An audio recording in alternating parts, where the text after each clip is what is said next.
បងមានចាប់អារម្មណ៍អត់នៅខាងត្បូងក្រុងគឺជាផ្លូវតែមួយគត់បុកទៅខាងពលានយន្តហោះថ្មីក៏ដូចជាទៅកាន់យន្ត3នឹងមានផ្សារជីកម៉ង2យ៉ាងមួយដ៏ធំផងដែរហើយក្នុងនោះក៏យើងឃើញមានអគារជាច្រើនដែលបានសាងសង់រួចរាល់ដូចជា RNL City Miro ហើយក៏ដូចជា Albert Village ផ្សេងៗជាដើម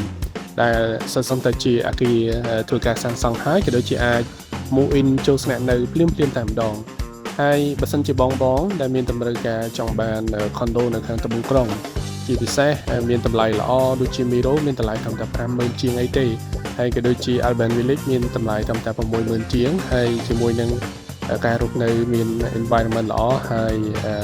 តេតងគោលការណ៍បងប្រាក់ flexible បងអាចតេតងមកបងបន្ថែមសូមអរគុណ